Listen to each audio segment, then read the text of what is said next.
Alejandra Salazar Ruiz. Verónica Alejandra Salazar Ruiz es licenciada en Comunicación Social, especialista superior en Gestión Documental y magíster en Sistemas de Gestión Documental y Archivos por la Universidad Andina Simón Bolívar. Cuenta con un diplomado como experta en gestión de documentos electrónicos y otro en valoración documental. Es archivera desde hace más de 20 años y en esta tarde pues nos va a deleitar con esta ponencia, con esta conferencia que seguramente va a ser del interés de todos los presentes, tanto docentes como estudiantes. Bienvenida, Magíster Salazar Ruiz.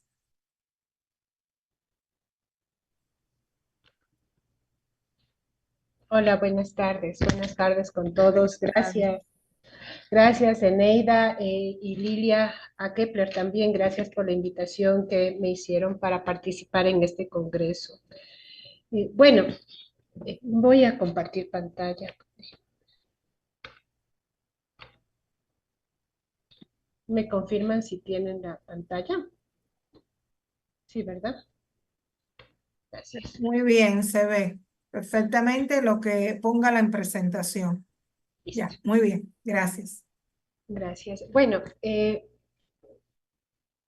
quisiera empezar por explicar un poco por qué es importante hablar de archivos en medio de un congreso de ciencias sociales. Y lógicamente las investigaciones que se puedan hacer en el ámbito de las ciencias sociales, de la historia, de la sociología, eh, bueno, tienen que ver con la investigación en archivos. Los archivos guardan la evidencia y el testimonio del quehacer de las organizaciones y de las personas en el ejercicio de sus funciones y de sus actividades, y en esa medida son importantes para la investigación.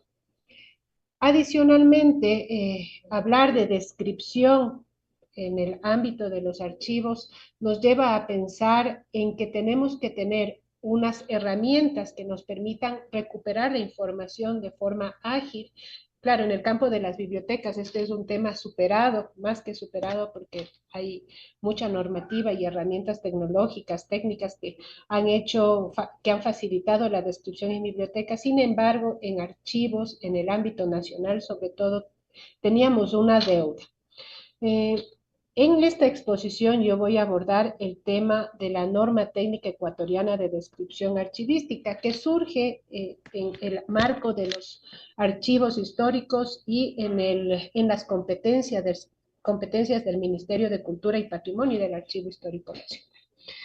Para abordar la construcción de esta norma va a ser preciso hablar primero de la red de archivos históricos, de qué es la descripción normalizada en el marco de la red de archivos históricos, luego el trabajo que significó la construcción de esta norma técnica con la participación de la academia y de las organizaciones involucradas, y también ya cómo está operando esta norma técnica ecuatoriana de descripción archivística, cómo funciona su metodología.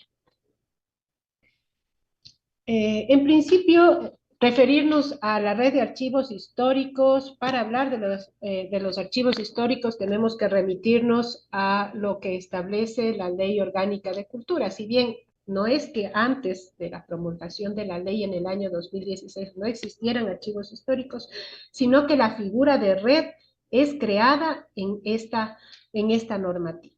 Anteriormente, la ley de archivos del año 82 hablaba de los archivos permanentes, ¿no?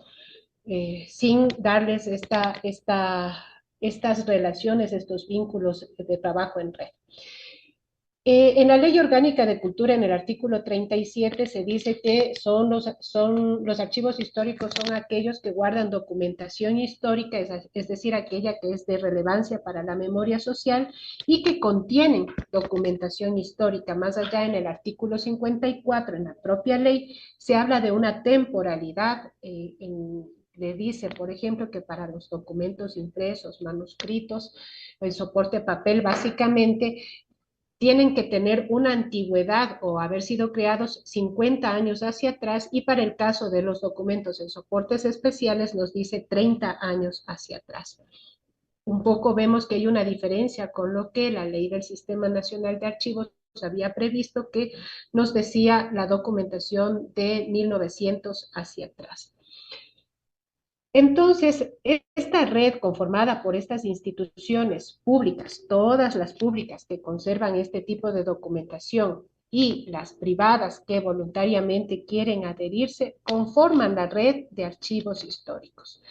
A la cuenta tenemos registrados en nuestras bases de datos alrededor de 67 archivos. Estos no son los únicos archivos históricos, sin embargo, son los que al momento están registrados. Hacemos también un ejercicio administrativo para que se puedan registrar otros que no están al momento. Pero ¿cómo está esta realidad de los archivos históricos? Hace un par de años, cuando me incorporé a la dirección del archivo histórico, nos topamos con un escenario, ¿no? El archivo generaba instrumentos de descripción archivística variados, guías, catálogos, inventarios. Y haciendo una revisión en el momento en que consolidábamos la red, pudimos ver que había otros archivos que manejaban instrumentos de descripción distintos a los nuestros. Bases de datos en Winisis, inventarios con diferentes campos de descripción y, bueno, algunas herramientas ya incluso superadas en cuestiones tecnológicas. Y en el propio archivo, como digo, una diversidad de herramientas. Entonces, claro, había un problema en la falta de definición de estas herramientas, de cuáles se debían utilizar, en qué casos debíamos utilizar, y nos vimos en la necesidad de normar. Entonces buscamos el apoyo de la academia y empezamos a hacer un trabajo, nos propusimos un trabajo de normalización.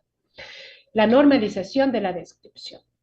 Como decía, la descripción es un proceso archivístico que lo que nos va a permitir es recuperar la información, acceder a la información y poder brindar este acceso a los usuarios internos y externos. ¿Qué es la descripción? Es un análisis y es una representación lo más fidedigna posible del elemento, en este caso documentos o grupos documentales que estamos describiendo, y que nos permite una localización eficiente. Hay que anotar aquí que así como nos estaba ocurriendo a nosotros en el contexto del Archivo Histórico Nacional y en el contexto de los archivos históricos en general, la falta de homologación había sido una situación que se había sentido en el ámbito de los archivos a nivel internacional ya en los años 80. Y en este sentido, los archivos del Canadá proponen en su momento la normalización de la descripción, y en el año 94 es cuando, tras una serie de versiones y de reuniones de trabajo, la ISADG, que es la norma internacional de descripción archivística, ve la luz. A partir de allí hay un trabajo intenso de normalización de la descripción que tiene que ver con la descripción no solamente de los documentos, sino de otros elementos que contextualizan la información. Tal es así que surgen la ISAAR-CPF, que es la norma internacional para registros de autoridad, las ISDF, que nos permiten contextualizar los documentos con las funciones que les dieron lugar, y las ISDAIA, por ejemplo, que permiten describir las entidades custodias. Entonces, había un ejercicio y una necesidad de homologar descripciones a nivel internacional, y claro, en el Ecuador, como digo, teníamos una deuda desde esas épocas. Con la intención, como digo, de homologar los procesos de descripción en la red de archivos históricos que para el año 2022 empezamos a fortalecer desde el Archivo Histórico Nacional, empezamos a recoger información de los archivos históricos dependientes del Ministerio de Cultura. ¿Y cuál fue esta línea base que encontramos, que pudimos levantar? Primero, que en el Ecuador no existía una normativa de descripción archivística que garantice la localización efectiva y el acceso a la información por parte de los usuarios internos y externos a través de campos de búsqueda homologados y entradas de datos estándar. Si ustedes, por ejemplo, revisan la normativa española, van a encontrar no solamente normas de descripción archivística que aterrizan las normas internacionales a la propia realidad nacional, sino que además van a encontrar estas normas de puntos de acceso, que es campos específicos, los que llamamos descriptores, onomásticos, toponímicos o por materia, que están ya homologados. Entonces, acá todavía no llegábamos a ese nivel de madurez en el ámbito de la descripción y este proceso documental de descripción. También la falta de homologación impedía el aprovechamiento de las tecnologías de la información y comunicación con miras al consumo y recuperación de información a través de diferentes repositorios documentales. Como digo, nosotros en el archivo utilizábamos una herramienta informática, es un Document System Management, y en otros archivos históricos aún trabajaban con el Winisis. Nosotros aún manteníamos algunas bases de datos en Winisis y así cada archivo había creado sus propias herramientas informáticas con campos de descripción o elementos de descripción distintos, lo cual en ningún momento nos iba a permitir interoperar o intercambiar información entre los archivos. Digamos, por ejemplo, que es una realidad, el archivo histórico del Guayas puede tener un fondo notarial que lo tiene y nosotros en el archivo acá en Quito tenemos un fondo notarial que lo tenemos, que en ningún momento íbamos a manejar los mismos campos de descripción e inclusive si el productor era el mismo, difícilmente íbamos a conseguir a través de buscadores encontrar la documentación generada por ese productor, ¿no? Entonces, por otro lado, otra de las situaciones detectadas es que la descripción en los archivos administrativos, es decir, en fase activa y semiactiva, estaba normada básicamente por la Regla Técnica Nacional para la Organización de Archivos Públicos.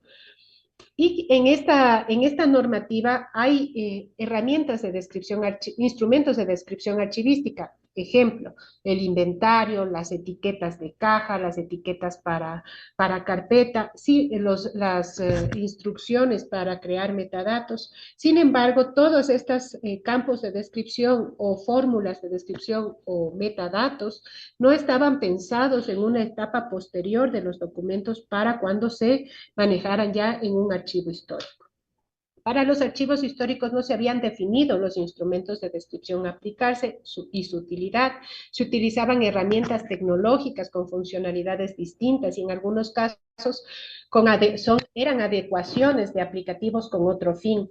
Los archivos, en el mejor de los casos, aplican normas para describir documentos a nivel elemental, generalmente contenidos de forma que no era posible identificar y explicar contextos.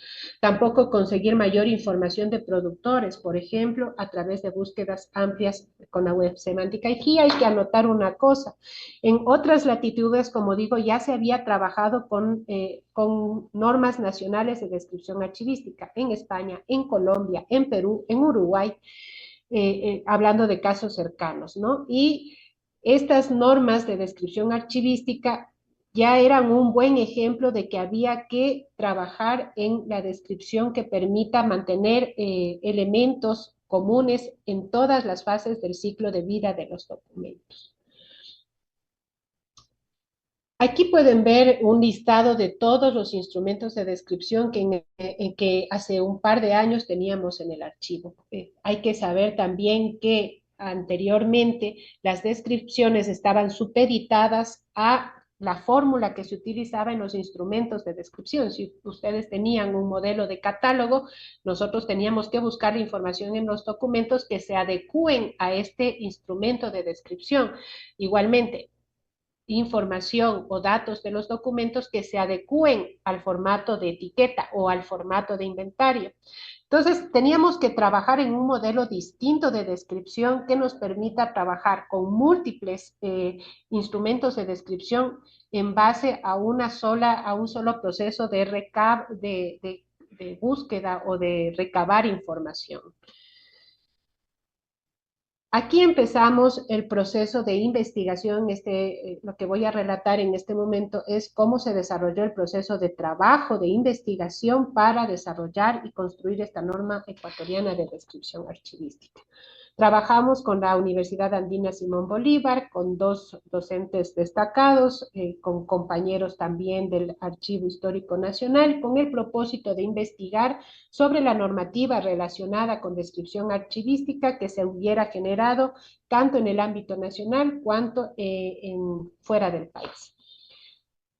También se hizo un estudio de todos los instrumentos de descripción que hubiéramos tenido a disposición. En este caso, como digo, se hizo una recopilación de aquellos que tenían los archivos dependientes del Ministerio de Cultura. Se recolectaron posteriormente muestras para ver cuál era la forma de describir, es decir, tener una casuística de cómo se describían los documentos. ¿Qué otra cosa se buscaba? Elaborar descripciones multinivel, es decir, ya no trabajar solamente con inventarios a nivel de expediente, sino ir trabajando de forma que se describan primeramente los fondos, luego las series, luego las secciones y así consecutivamente según la normativa. También revisar lineamientos, comparar reglas aplicables, corregir de ser necesario los registros levantados, elaborar el texto propuesto de la normativa, relacionar las descripciones con otras normas de descripción archivística. Estamos hablando de otras normas como las ISAR, CPF o las ISDAIA o las ISDF y consultar finalmente con revisores que no hayan participado en el proyecto con expertos externos para que validen el trabajo que se estaba revisando y su aplicabilidad en la red. Hay que decir también que habíamos definido que este proyecto iba a estar acompañado de la implementación del software Atom en el Archivo Histórico Nacional, pero en los servidores del Ministerio de Cultura, de forma que en un momento posterior sea una herramienta no útil únicamente para el Archivo Histórico Nacional, sino para todos los archivos históricos. El camino que se siguió fue, primero, como digo, investigar la normativa. Para esto definimos algo también al inicio. ¿Hasta qué punto podíamos tratar de vincular en una sola norma las descripciones de otras normas, de forma que garanticemos que haya una descripción de los fondos y documentales o de las unidades de descripción, fondos y documentos, pero que a su vez garanticemos que existan descripciones de los productores y de las funciones? Entonces, hicimos primero una revisión de toda la normativa y se decidió que de estas otras normas que iban a estar también recogidas de forma somera en la nueva normativa, se iban a seleccionar campos elementales al menos para que siempre estén en las descripciones de los documentos y grupos documentales. Entonces, se hizo esta revisión de la normativa, se recogió todos los elementos de descripción. En el archivo igualmente se seleccionó una muestra de documentos. Esta muestra consistió en documentos de varias tipologías, de varios periodos, de diferentes épocas, que supongan referencias cruzadas. La casuística más diversa que nos permita obtener regularidades para la descripción. Ese fue el propósito. Y se creó una tabla que a la final las expertas, que hubo en su momento más participación de otros expertos también, fueron describiendo los documentos seleccionados en una tabla. Adicionalmente, empezamos con la descripción de los fondos seleccionados para ir bajando de nivel de descripción, el nivel de descripción. Finalmente, una vez instalado el software Atom en el servidor del Ministerio de Cultura, se pudo hacer un cotejo de los campos que esta herramienta requería y también hacer una adaptación de la normativa a la utilización del software Atom, de forma que también la utilización de esta herramienta quede cubierta con la normativa. No necesariamente en la normativa se dice esta es la herramienta tecnológica que se va a utilizar, porque todos sabemos que eso es, eso es más bien una definición de orden técnico que no debe estar plasmado en la norma, pero sí quisimos cubrir este uso. Perdón. Finalmente se hizo la normativa, se construyó esta propuesta de normativa y se convocaron a grupos de trabajo de la propia red de archivos históricos, miembros, trabajadores de la red, archiveros de otros archivos, y se hizo una revisión de la totalidad del texto para poderlo validar. Y con eso, con esta validación y la validación de expertos pares que seleccionó la propia Universidad Andina, se hizo una entrega final del texto al Ministerio de Cultura y Patrimonio. Ahora esto es un acuerdo ministerial, ¿no? Ustedes pueden ver aquí, este es el software Atom. Actualmente en la página web del Archivo Histórico Nacional se puede acceder a esta herramienta. Aquí ustedes en el lado izquierdo ven cómo se seleccionó la muestra para hacer el trabajo de descripción, documentos desde el siglo XVI hasta el siglo XX, de diferentes tipologías, juicios, planos, fotografías, partituras, diferentes tipos, ¿no? Hay que anotar también que la nueva normativa no excluye el uso concomitante de otras normas más específicas para algunos documentos especiales, por ejemplo, documentos sonoros o documentos audiovisuales. Claro, por un lado estaba el trabajo de realizar la descripción normalizada, de establecer cuáles eran los contenidos que iba a tener la nueva normativa, además de aprender de las experiencias que ya había en otros países, porque hay una serie de literatura que analiza y reflexiona sobre las propias normas nacionales de descripción archivística, un poco evaluando los resultados que han tenido en la práctica. Habíamos recopilado también esta literatura y con estas reflexiones fueron incorporadas estas reflexiones en nuestro cuerpo normativo. Y claro, el momento ya de hacer la parte práctica, habíamos instalado la plataforma Atom en el servidor, tuvimos que las descripciones que ya teníamos, por ejemplo, homologarles con los campos que teníamos en el Atom y ajustar, por ejemplo, la entrada, la sintaxis de los datos que se iban a consignar en la plataforma ya de una forma definitiva, digamos. Para eso utilizamos varias tablas comparativas y se hizo un trabajo de homologación muy, muy importante, que ahora es un modelo que estamos utilizando con otros archivos históricos con los cuales el archivo está firmando convenios para que puedan ingresar sus descripciones en la plataforma Atom que tiene el Ministerio de Cultura. La norma técnica, que es la que ustedes ven, que está publicada en nuestra página web y que fue emitida mediante acuerdo ministerial, aquí está el número del acuerdo ministerial, perdón, mediante acuerdo ministerial, tiene estos contenidos, ¿no? Hay una introducción, unos antecedentes, y bueno, ahí la van a poder revisar en la página web, y el objetivo de la norma es estandarizar la descripción documental a fin de garantizar la localización efectiva y el acceso a la información por parte de distintos usuarios de los archivos, principalmente históricos. Pero es clara la norma, hay un reconocimiento en el texto normativo de que debe observarse un mismo modelo de descripción durante todo el ciclo de vida del documento. Y entonces, entendiendo ya que hay una norma para los archivos administrativos, también esa realidad está acogida en esta norma de descripción archivística, de tal forma que, por ejemplo, cuando en la regla técnica tenemos el campo de descripción, nosotros lo homologamos en la normativa con el campo título. De esta forma vamos a mantener los seis elementos obligatorios de descripción que establece la ISAG y que también esta norma técnica ecuatoriana los define como obligatorios, ¿no? Así como facilitar el consumo, recuperación e intercambio de información de diferentes repositorios documentales históricos con miras al aprovechamiento de las tecnologías de la información y comunicación.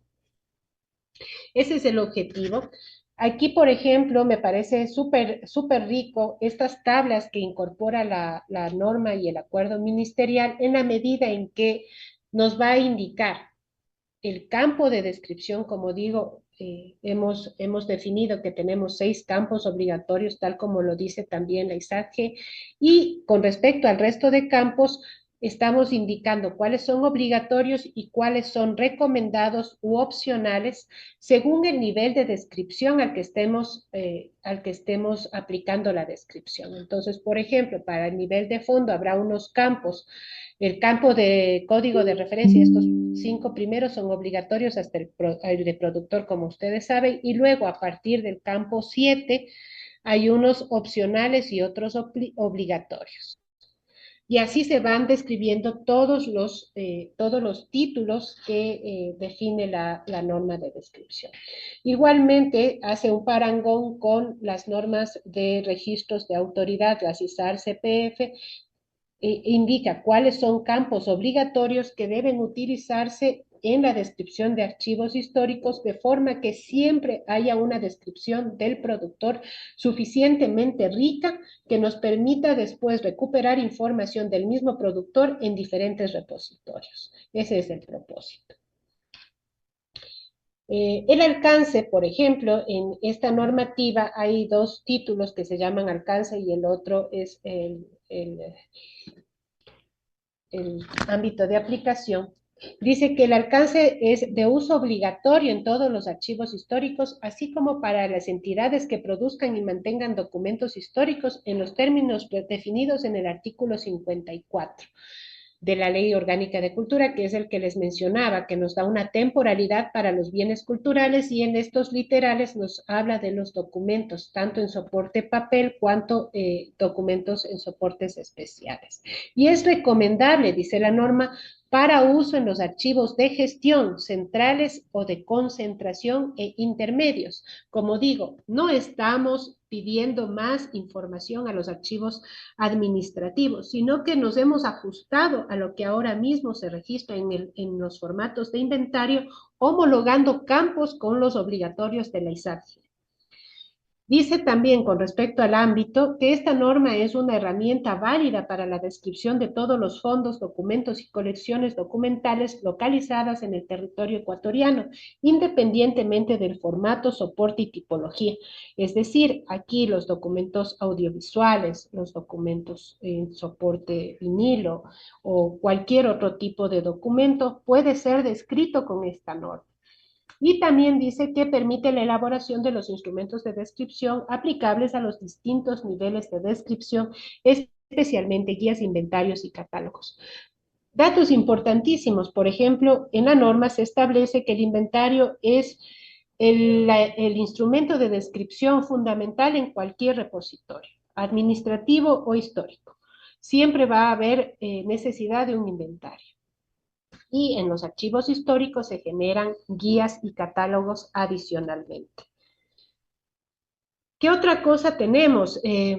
Datos interesantes que nos ofrece la norma técnica. En su título de generalidades nos habla de que la descripción es un proceso dinámico que se fundamenta en la clasificación. Esta es una realidad que había que decirla, ¿no es cierto? Es de la misma forma que el productor ha organizado la documentación y en respeto a los principios de procedencia y orden original, la descripción se va a ajustar al modelo aplicado en la clasificación, al modelo de clasificación. También se reconoce que el principio de procedencia no siempre está reflejado en la organización de los archivos. Todos sabemos que hay fondos acumulados que no han recibido tratamiento o en el transcurso del tiempo han sido desordenados por diferentes tenedores. Sin embargo, aquí se habla de una restitución del principio de procedencia de forma lógica cuando no se puede restituir de forma física. Entonces, esas cosas se reconocen en la norma. Asimismo, se habla de las colecciones. Muchos archivos históricos tienen colecciones. En el caso del Archivo Histórico Nacional tiene fondos y colecciones, y aquí también se hace especificaciones con respecto al tratamiento de las colecciones para que puedan ser descritas también de forma homologada, estandarizada. Magíster Salazar, en aras del tiempo necesitamos precisar porque aún nos quedan ponencias y tenemos problemas con la luz. ¿Cuánto tiempo me queda, por favor? Es que ya pasó. Yo le estaba escribiendo, pero usted está inspirada y nos gusta muchísimo, nos motiva, pero estamos con ese inconveniente, nos va a disculpar. Sí, sí, no había tenido noticias del tiempo y olvidé preguntar antes de empezar a explicar. Gracias. Bueno, aquí están un par de artículos de la normativa, como ustedes ven. Aquí se recogen los campos o los títulos o los segmentos de la ISAG. Todos estos títulos están replicados en la norma, pero claro, aterrizados, como digo, al caso, a la situación nacional, los 6 campos obligatorios que vamos a verlos en todos los instrumentos de descripción, desde el inventario hasta los instrumentos de descripción más finos. También la estructura de la norma, creo que aquí es un aporte muy interesante cuando en cada elemento de descripción, cada campo de descripción va a tener desde el objetivo para el cual está diseñado el elemento de descripción, el nivel de aplicación, es decir, a qué nivel de descripción se aplica, las reglas y sintaxis de aplicación. Aquí hay un dato interesante de cómo vamos a escribir cada término, a qué tesauro o a qué vocabulario controlado nos vamos a remitir en caso de dudas, y también los instrumentos de descripción a los que se aplica, porque no todos van a aplicar a todos los instrumentos, no todos van a aplicar a inventarios, no todos van a aplicar a catálogos, etcétera. También hace una referencia a las normas ISO, que son referencia para algunos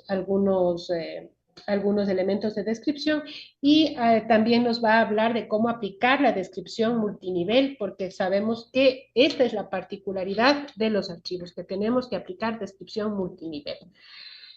¿Cuáles son los retos que nos quedan después de la emisión de esta normativa? Pues claro, es un trabajo de investigación realizado muy rico, muy interesante, creo que muy bueno además, pero luego de la implementación en los diferentes repositorios tiene que ser evaluado y tiene que incorporar nuevos conocimientos, bueno, seguramente saldrán cosas ya en la práctica, ¿no es cierto? Hay que migrar también información a unas plataformas informáticas para poder compartir datos, para compartir información. Hay que homologar todas las bases de datos que podamos a plataformas que puedan compartir información o interoperar. También hemos hablado con el Instituto Nacional de Patrimonio, ahora estamos trabajando en las fichas CIPSE, que son el registro de patrimonio documental, de forma que también se ajusten a la descripción archivística, a las normas de descripción archivística, y luego también articularnos en la parte de descripción con los archivos del resto del ciclo de vida de los documentos. Bueno, les agradezco mucho. Hasta ahí mi exposición. Muchísimas gracias, Magíster Salazar. Excelente conferencia, muy útil, sobre todo para nuestra carrera, para nuestros estudiantes y docentes. Seguramente la vicedecana en algún momento pues le hará alguna invitación en otro contexto, con un poquito más de tiempo para un poquito trabajar, ¿no?, en todo esto que usted nos ha presentado en esta tarde. Muchísimas gracias. Vamos a dar paso entonces a la ponencia titulada Práctica preprofesional y desarrollo de capacidades profesionales en estudiantes de bibliotecología, de las licenciadas Magíster Navarro Cedeño Viviana del Rocío, Magíster Lara Daniela Lorena y Magíster Cobacango Villavicencio Jenny Gisette.